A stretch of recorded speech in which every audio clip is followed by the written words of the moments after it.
Hello, welcome to Scott's Odyssey. Today, we are wandering deep into the 85,500 acre Pennsylvania Michaux State Forest, a location known historically as the cradle of forestry.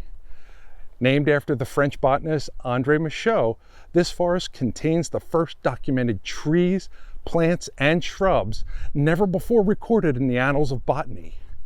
Some things you will see here in this wondrous forest are Pennsylvania native northern red oaks, red maples, and a World War II prisoner of war camp. Wait, what? See you in a minute.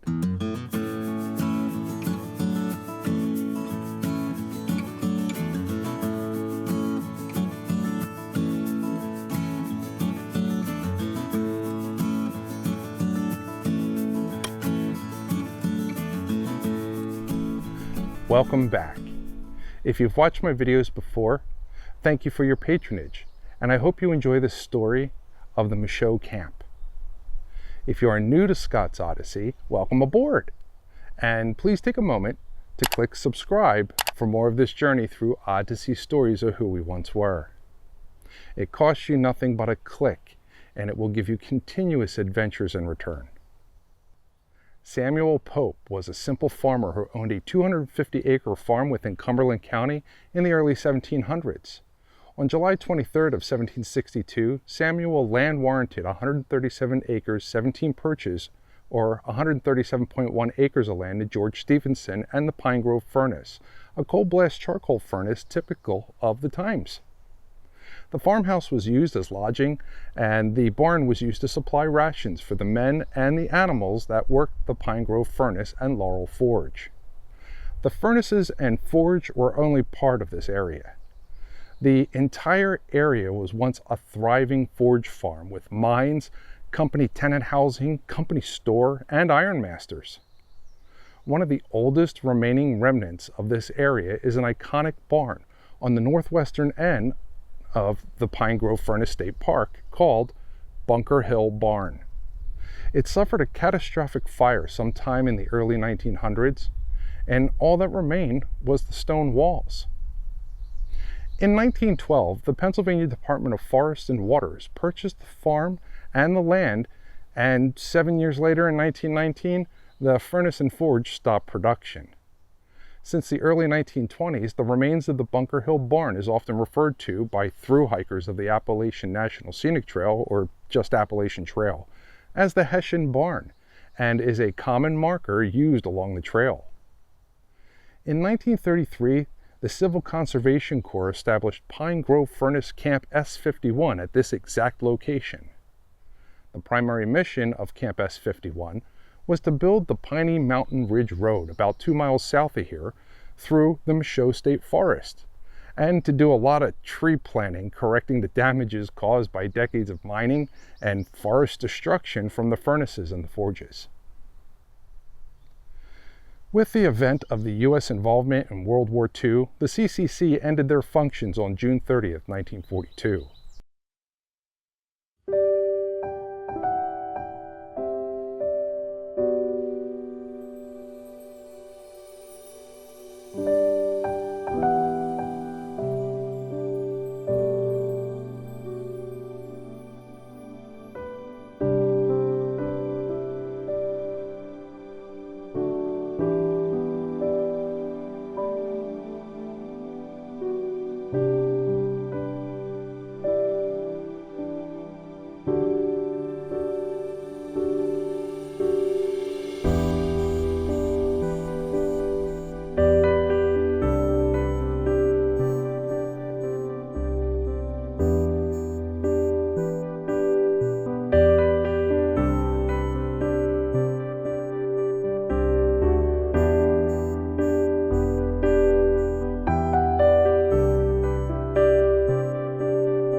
During World War II, the United States established 175 prisoner of war branch camps, serving 511 area camps with over 425,000 prisoners of war, most of whom were German.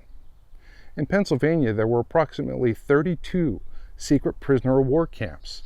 Some of these included Camp Huntsdale, Camp New Cumberland, an unnamed camp in McMillan Woods near Gettysburg Battleground, Indiantown Gap Military Reservation, Camp Reynolds, Olmsted Field, Tobyhanna Military Reservation, the Valley Forge General Hospital, and Camp Pine Grove.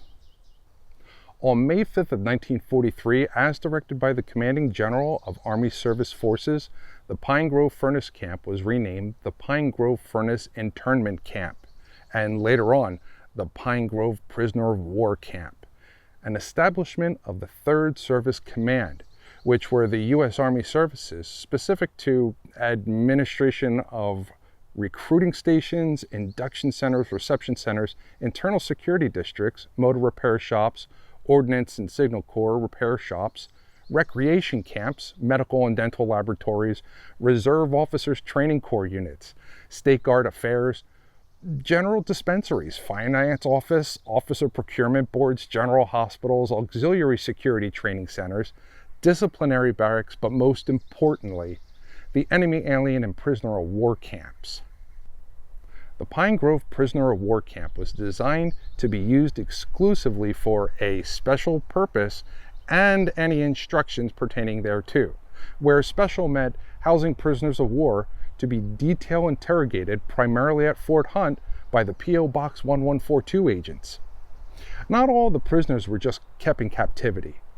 Before being shipped out to Fort Meade and sent to other camps, many were set out as laborers under their own volition in order to provide services to local farmers and industries working with the U.S. military.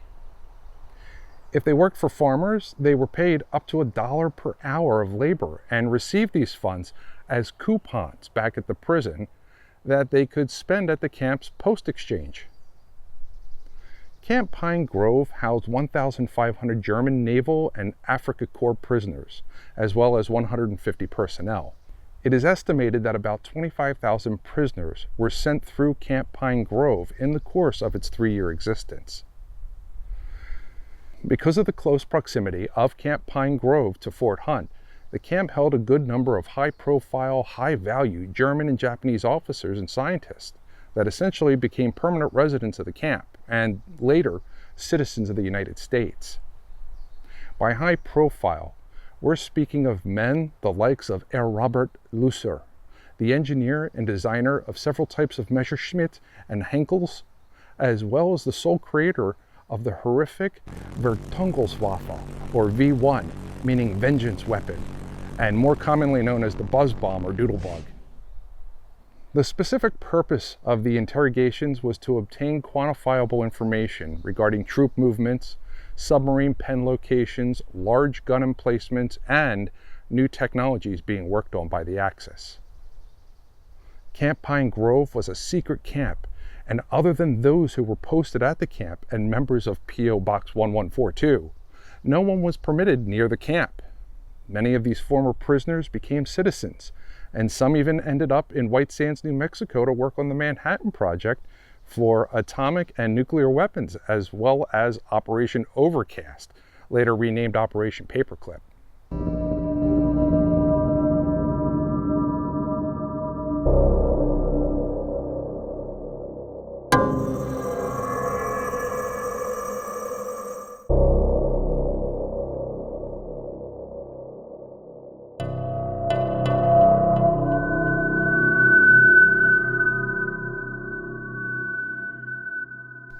The camp did not directly interrogate the prisoners.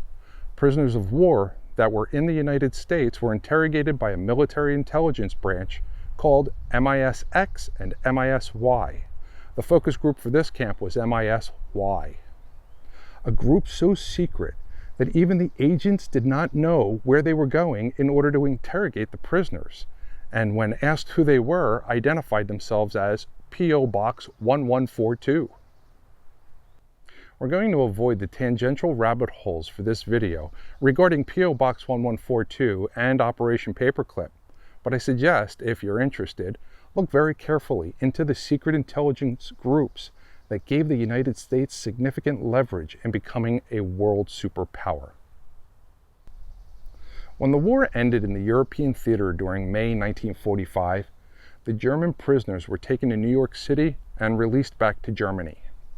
Not so for the prisoners of war, whom were Japanese. Let me know in the comments below if you know of stories and locations such as this one of the secret World War II POW Camp Michaux. My research is limited only by the information that people do not share openly. Help me break that barrier, and let's share the history and culture of who we once were. As a matter of fact, on June 15th, just a month after releasing the German prisoners, 200 Japanese prisoners of war were assigned to Camp Pine Grove. Most of these prisoners became hard workers and were assigned to any available job just to keep them busy. Some of this labor included keeping the camp and the surrounding area looking absolutely beautiful.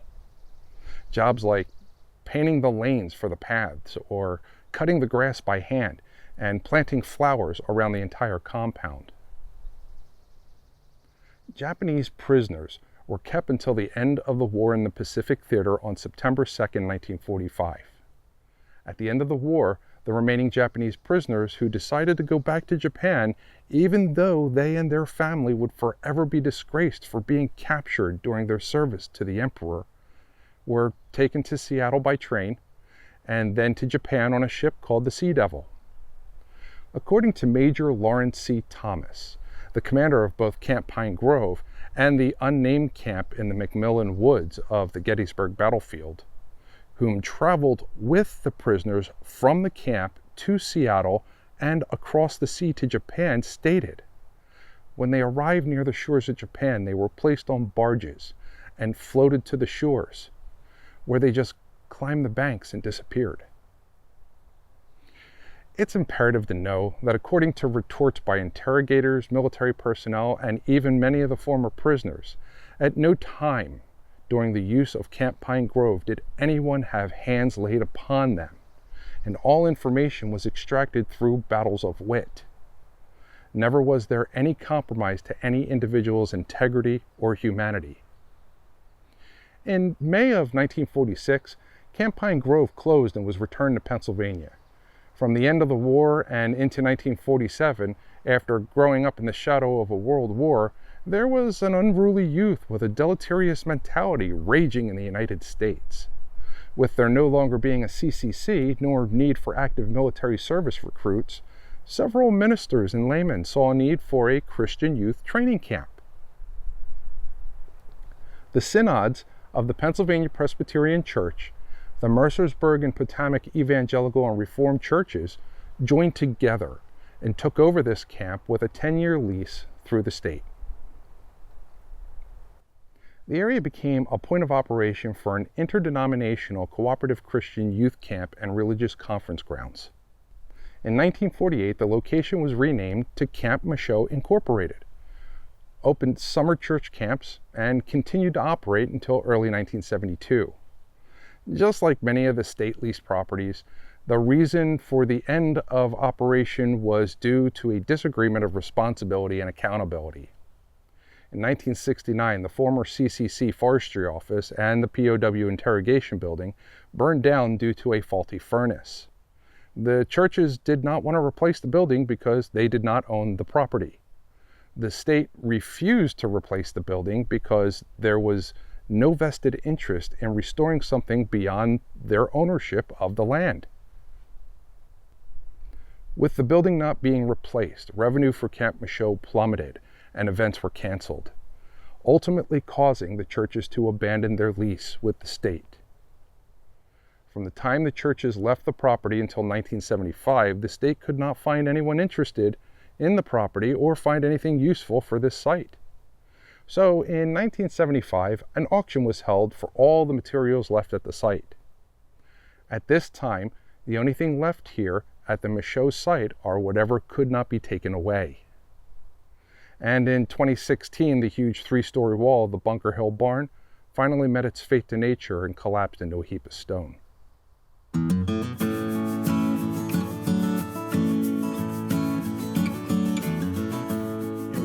at the main gate, front entrance.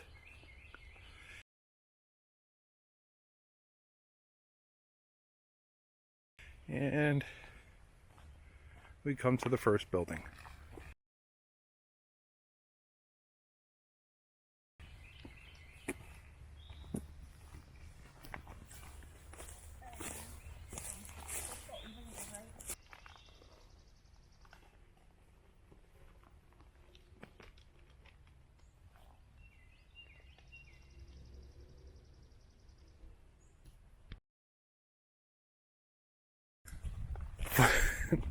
And there's a whole bunch of people junk eating.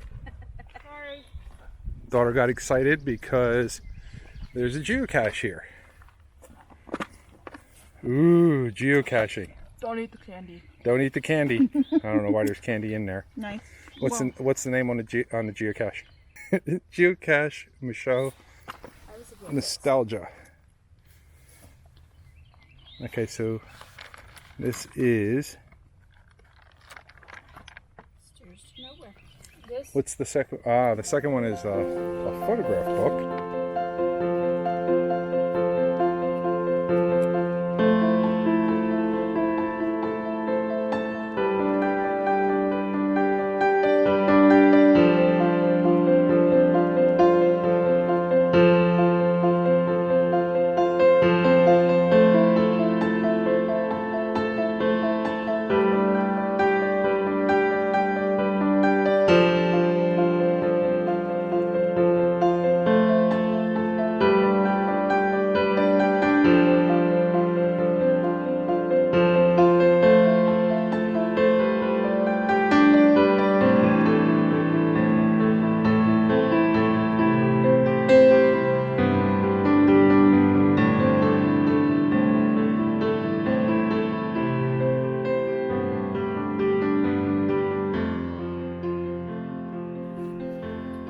This is the main road.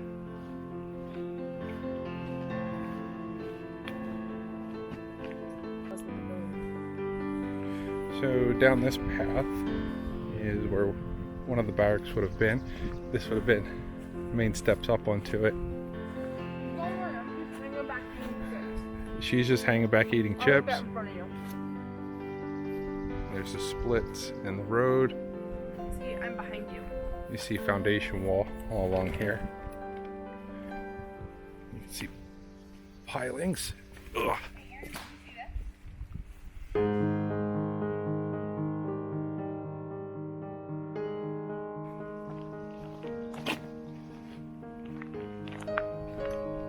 Here's the POW placard.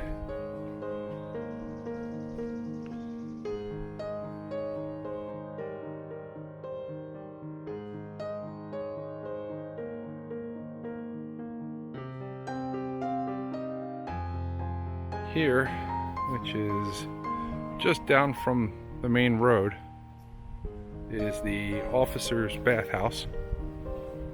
This concrete slab would have been the bathhouse with separations for showers.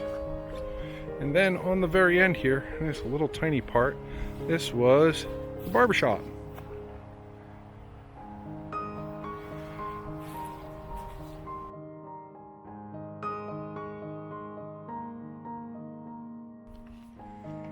So there you see foundation on the other side of the trees for the recreation building. And here's the patio that was out front of it.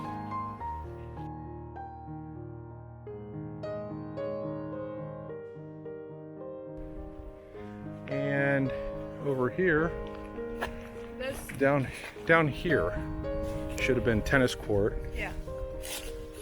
Somewhere over in this direction would have been the tennis court or the basketball court. And then they had a pavilion that was lifted off the ground. Over here you can see some of the metal anchors that would have held the 4x4s to hold the pavilion up. A concrete under it. There is concrete under it. That's interesting.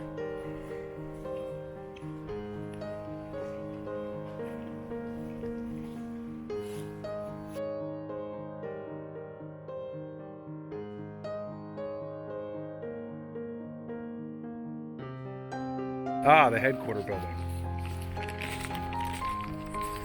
So this is the building where they used to quarter heads? Yep.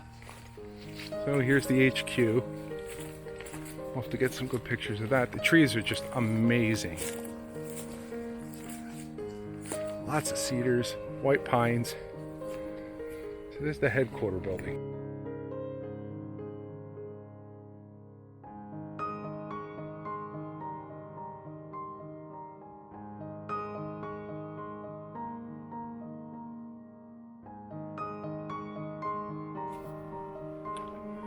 This looks like the picture.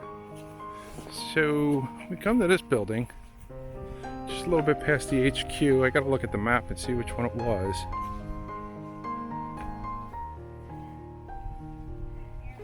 The concrete sitting on top of the wood. That's interesting. There's more of the walkway. I thought they were stone. Apparently they were concrete walkways. Let's see what's going on though.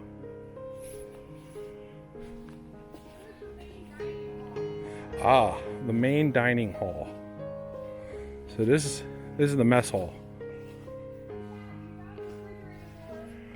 And they found a refrigerator door. Nature took this back. It's a piece of wood. The excitement of finding an old refrigerator door. I'm gonna turn that crap off. Because there's a lookover thing. First person point of view. Old refrigerator door. This is the main dining hall.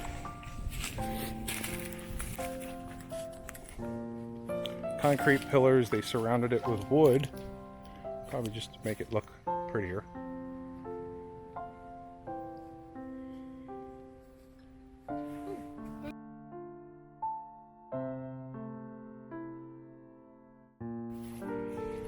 So, just to the left of the dining hall,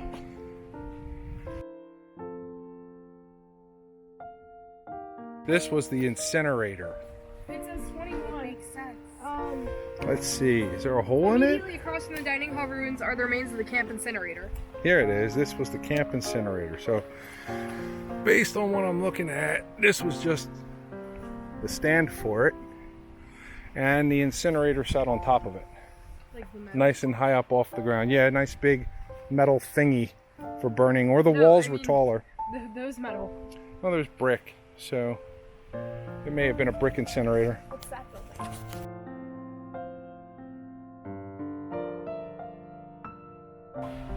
Because if you look at the shape. This here got a little bridge. Footprint. Down on a plateau and into a swimming hole or water retention area. Again, I would think that would have fed the pump house. It just makes sense. So this slab was the original pump house right up against the water. And then they built the new one, which was significantly larger.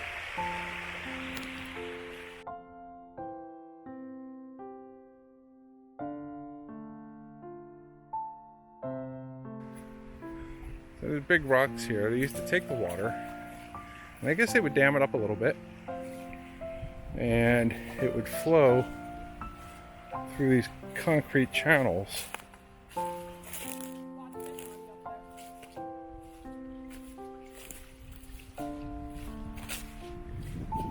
In order to get up to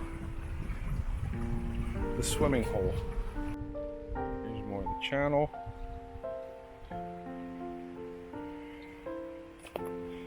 Those metal brackets would have been a diving board.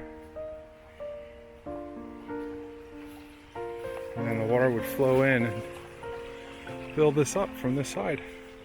But yeah, that's definitely diving board.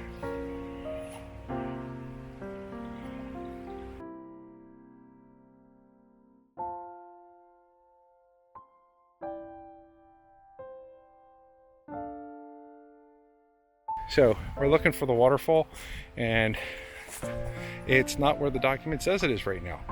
So we opened up our ears and we hear a waterfall, and we're on our way. We're just gonna follow Tom's run and see where it goes.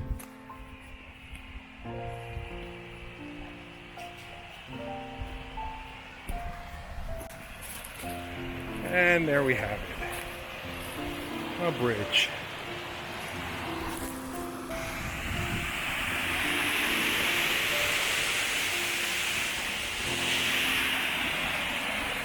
So they put a little bridge in at the base of the damming area.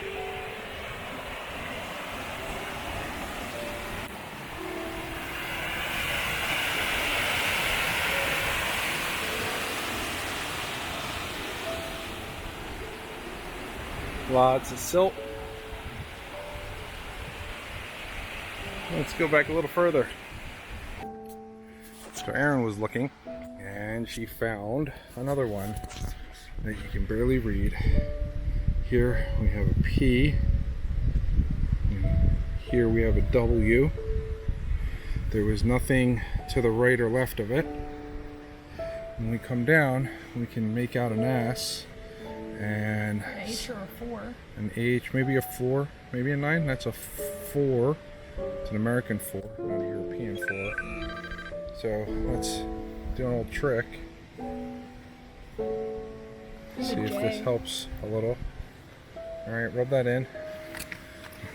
Just nice and easy. Rub it in. And that might help it come out a little more. JDP? JDP. Let's do one more last trick. Last part of doing this. Break out a handy dandy flashlight. No. And It's just about dead. it's about dead. Not so handy dandy phone flashlight. Let's try and get some light on there with the phone. Just different angles. I'll even turn up my flashlight. We don't want to do rubbings or anything. Rubbings are actually destructive because they're abrasive on one side and will wear it away. No, nothing. No. But there's definitely, if you lean back, Yep. you can see a J. Let's do it with the camera. What looks like an O and then a D.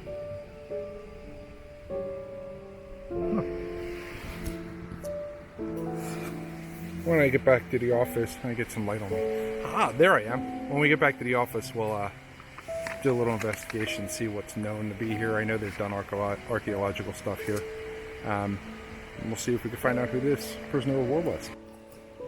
We changed our angle on it. It says And 5-45. it says PW June 5, 45. So May 45. I think that was the date it closed, wasn't it? It was the same month, but there wasn't a, I think it was the 5th.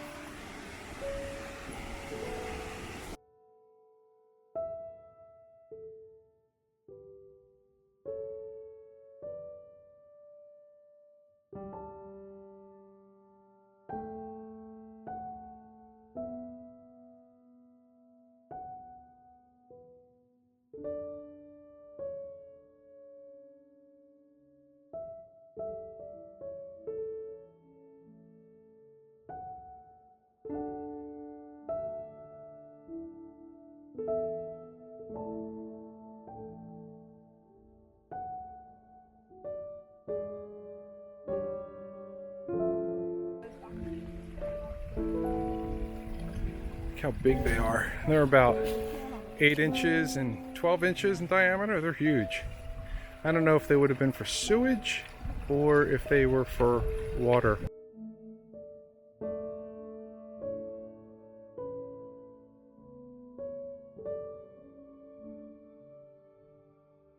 The flagpole's placed So at the very the flagpole should have been somewhere around here in this corner. We do have concrete. I don't know if that was to channel the water. on the wrong side of the well.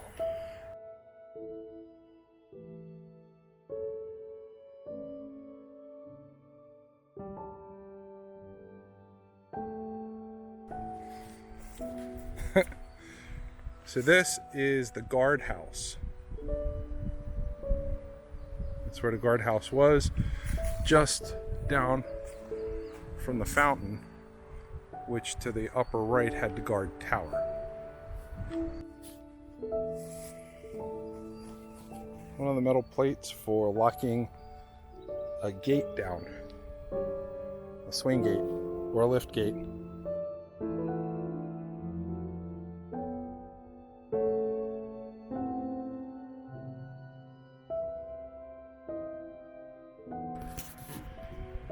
Here's the fountain.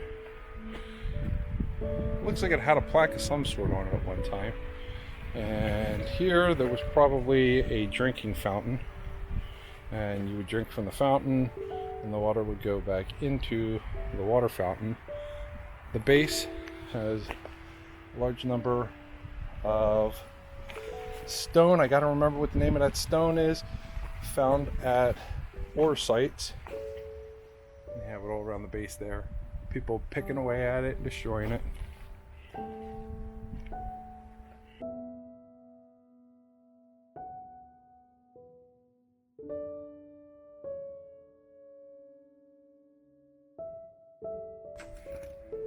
This is the guard tower post. That's Leslie. She's pretending she's one of the posts. Put your hands up in the air while you're standing on it. She is Sit on it. I'm incognito. incognito. She's one of the posts. She's acting like a post that would have held up the guard tower. And that is a base for a generator.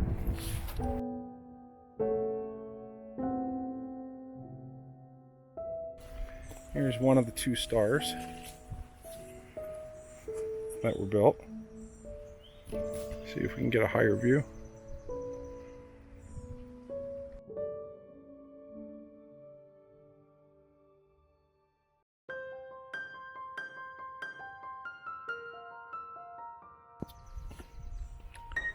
Here we have more foundation stones. Storage building number 7. For storage building number 7. Here's the back wall of it. And we've got more up ahead.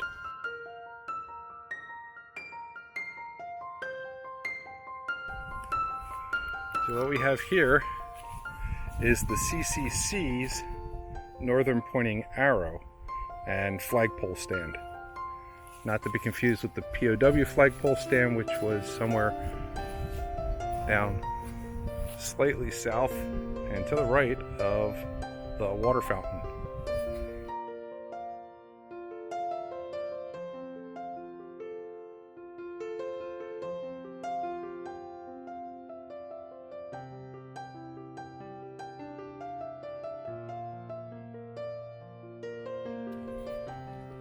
Alright, so this area here is the German POW dining hall.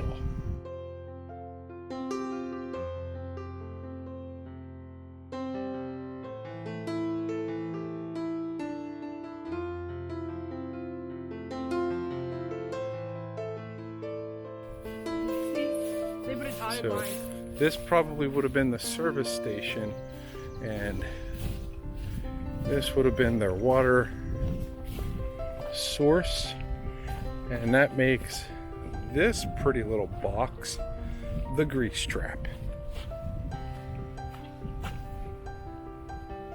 Just down from it.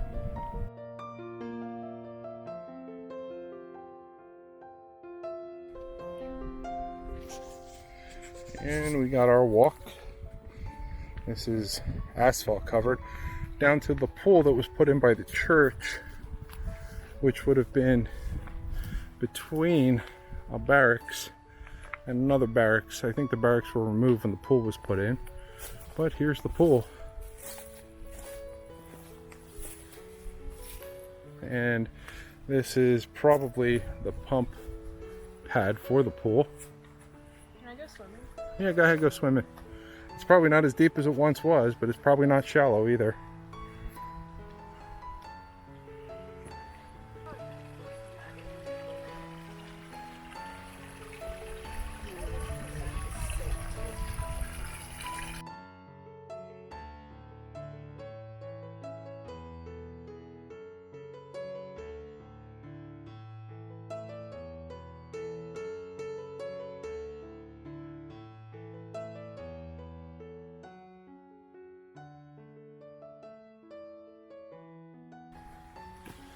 Yep, we got a hole. We got a hole. We got a hole. Time to go into a hole. Ooh, it goes into another hole that's underwater. Oh, a hole. Holes. All right, Aaron. Well, Aaron, you got camera work.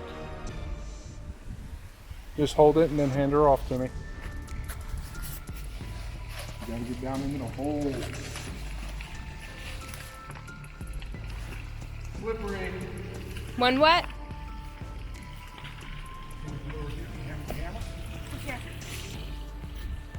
The hole. I want to come in the hole. Uh-huh. Everybody wants to go into the holes. Let's see.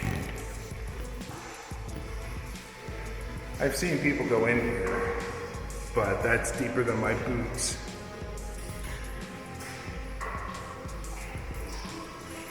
See if we got anybody living in here. Had a couple of frogs jump. Plenty of tadpoles swimming around in there. Lots of tatties.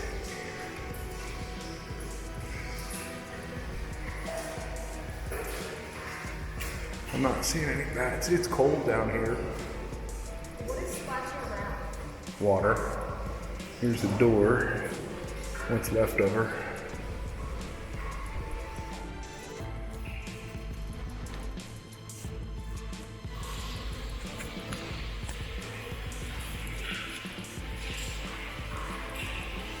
I always love finding the holes. They're my favorite part of these adventures.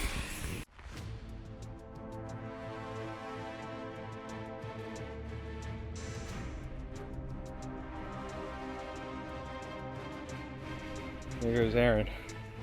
She's gonna grow up and be like Daddy. She's going down into the hole. I'm just gonna be cooler. It's cold down there. Aaron, look here. Wow, this is, not all terrifying. Just shove them down in the hole.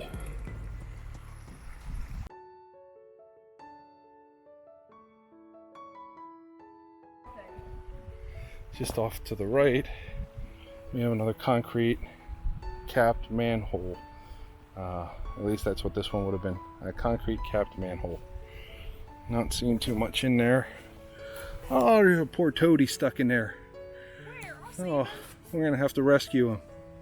Nope, don't. There's also some, we got multiple American toads over here.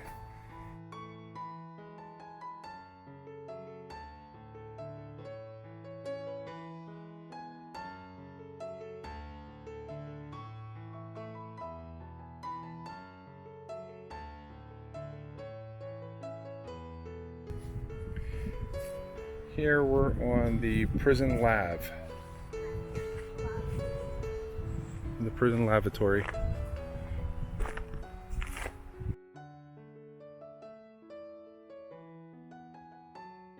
There's a mess hall.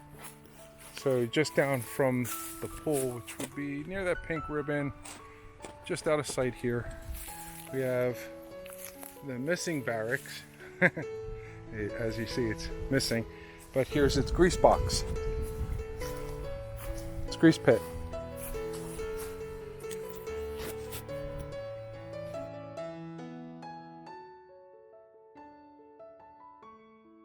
And approaching from above, we come to the steps to nowhere, as they're called.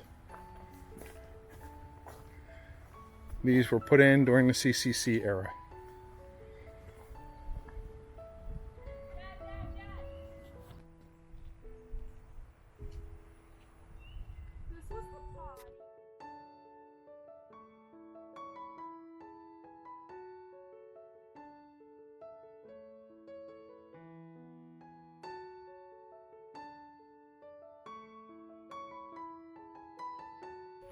Here's the foundation blocks for the northeast guard tower.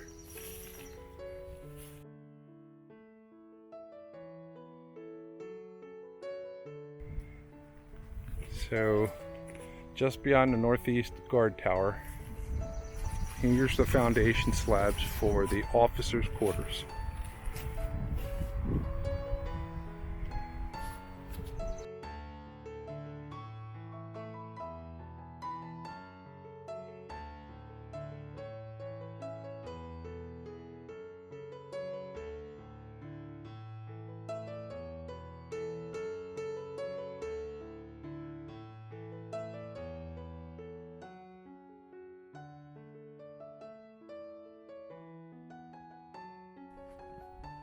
Just down from the officers' barracks, we have this cute little path. Got a manhole, couldn't open it. And we're going to follow down along this part of the path.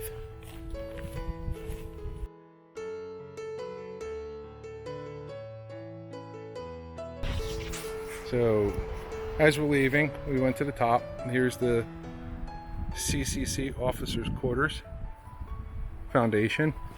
As we get to the road, here there was a really nice tile mosaic that's not here anymore. It's been destroyed. Don't know if it was actually tile. Could be full of asbestos based on the material, and it comes in the appropriate colors, and the black was the glue. But I have a picture of it when it was still whole, so we'll get that going.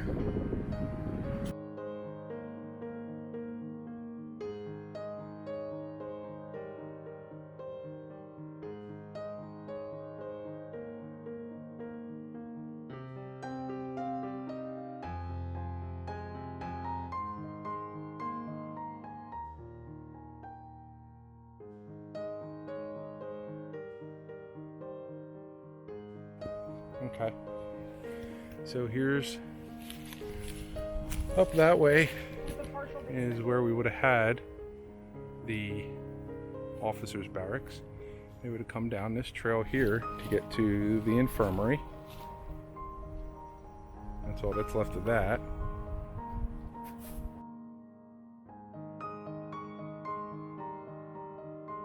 And here we have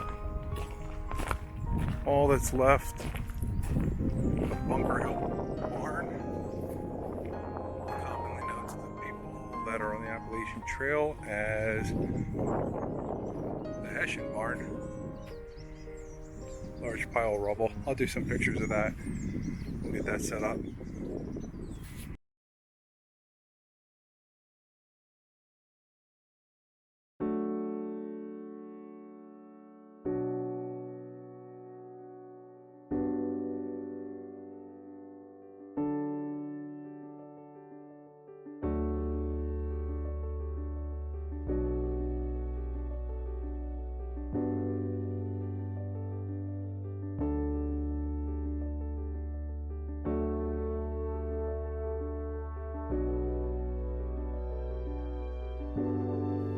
Camp Michaux has a history that goes much deeper and well beyond that which I have shown you in this video.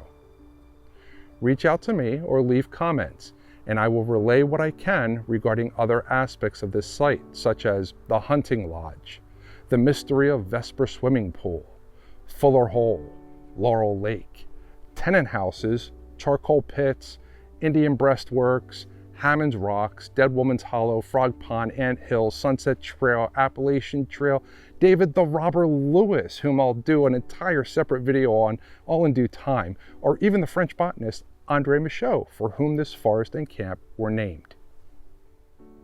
Or maybe I'll just make a video for each one if the demand is big enough. Leave comments. Anyway, thanks for watching, and remember to click subscribe and give me a like. I'll see you on the next video.